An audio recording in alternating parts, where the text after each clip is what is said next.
Hey dancers, Julie here from Broche Ballet. Before we get to our YouTube video, which I promise we will in just a minute and it's going to be fabulous, I need to interject with a quick little update for you on our studio. Given the recent situation with the coronavirus, we unfortunately had to close our in-studio classes very recently here. But the good news about this, while it's a very stressful time, the good news is that we are now operating online with live Zoom classes.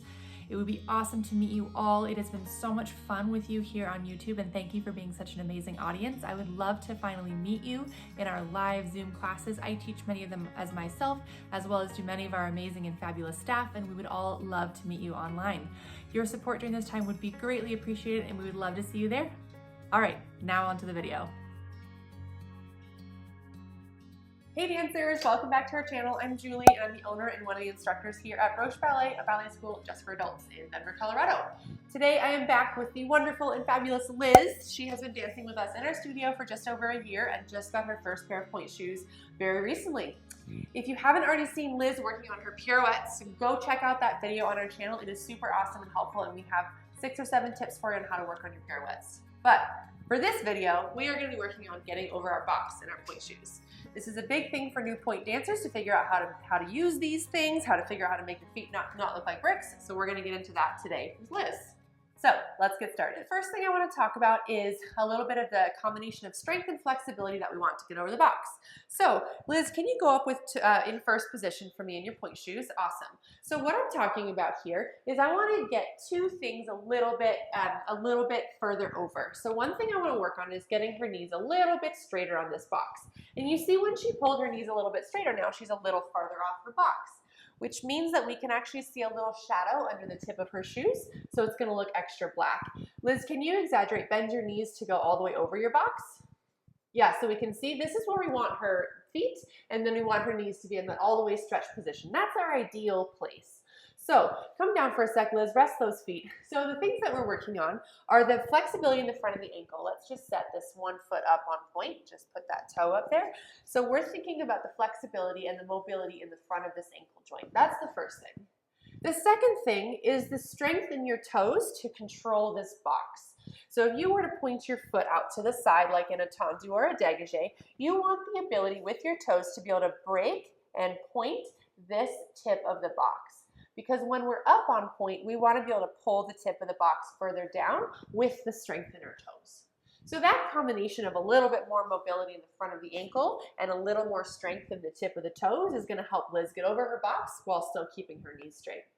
So today we're not going to have a magical transformation of extreme flexibility and strength, but I want to take you through the technique. I know, shucks.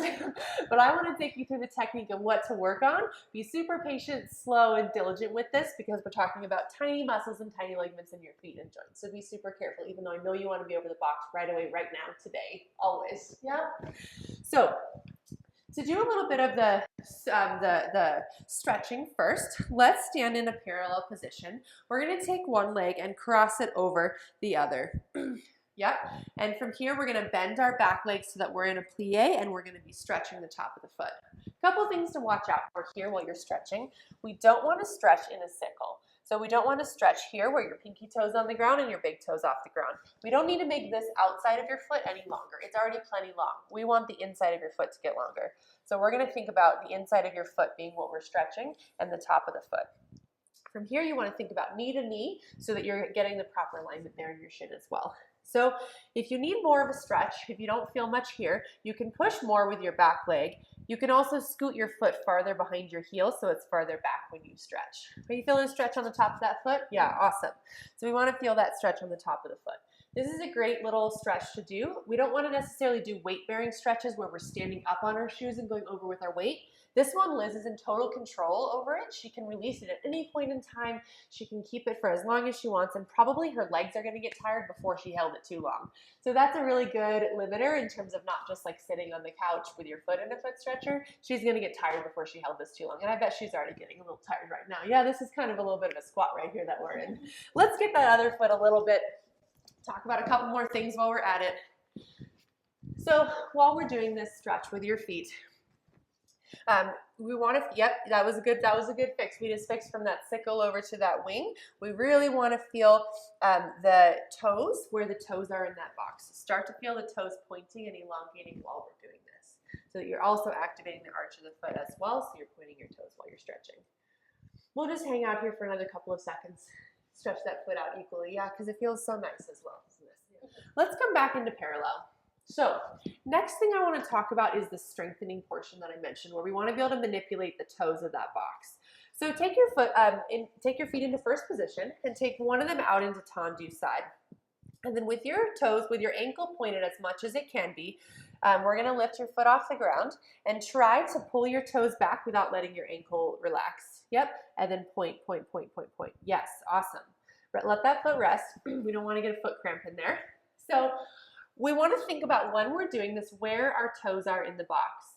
So your toes will just naturally kind of hang out in the center of this box. So if the box was here, your toes are just sort of in the middle. You want your toes to press down. When Liz is standing here, I want you to think about pressing your toes down into the floor, which is going to make them touch the bottom of the box. Try not to let them curl, but try to have them pressing down on the bottom of the box.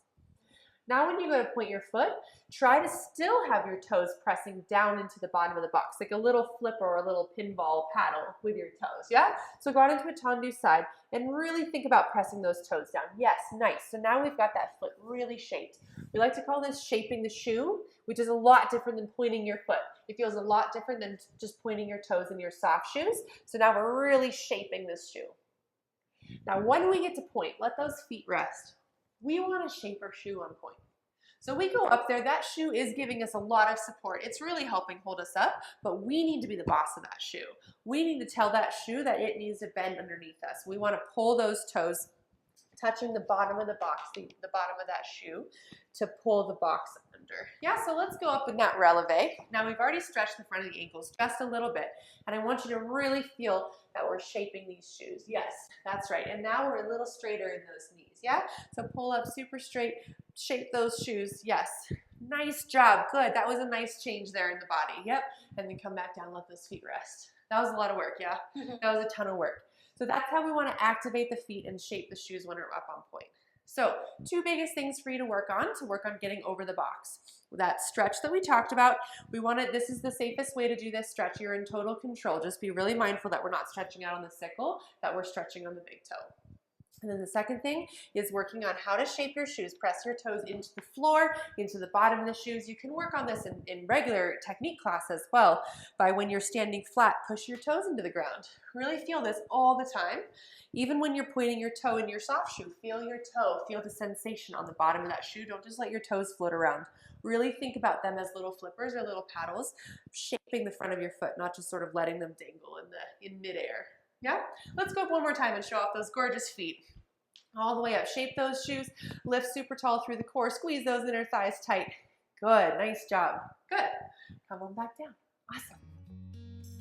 All right, dancers, I hope this helps you get over your box too. I know it is a long process. Sometimes it can be frustrating, but keep working little by little.